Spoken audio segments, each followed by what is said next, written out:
আমার আরও অনেক আগে বাংলাদেশ জামাতে ইসলামের একজন আমির ছিলেন।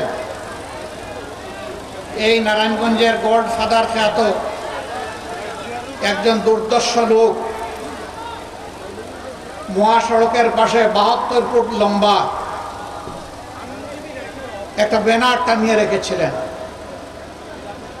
উনি সেই ব্যানারে লিখেছিলেন, অমুকের প্রবেশ নারায়ণগঞ্জে নিষিদ্ধ। আরেক ধাপ এগিয়ে তিনি জেলা প্রশাসক এবং জেলার পুলিশ সুপারের উপস্থিতিতে একটা সভায় বলে রেখেছিলেন, ডিসিএসপি সাহেব, আমার নামে খুনের একটি অগ্রিম মামলা দায়ের করে রাখেন। আমি অধ্যাপক গোলাম আজমকে খুন করতে চাই।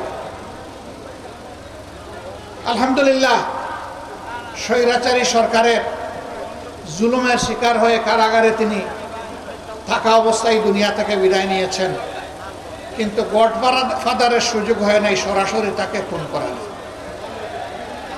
এই অধ্যাপক গোলাম আজম সাহেবকেই তিনি নিষিদ্ধ ঘোষণা করেছিলেন নারায়ণগঞ্জের মাটিতে। যে ভাই নিষিদ্ধ ঘোষণা করেছিলেন, আজকে তিনি কোথায়? তিনি কি নারায়ণগঞ্জে আছেন? অহংকার ভালো জিনিস নয়।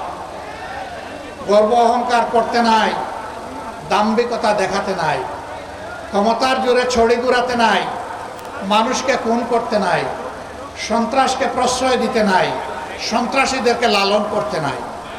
এই কাজগুলো যারা করেন, দুনিয়ায় তারা তাদের করুণ পরিণতির একটা অংশ ভোগ করেন এবং আখিরাতে আদালতে at the day of final judgement আল্লাহ তাআলা তাদেরকে শুলে চড়াবেন। সে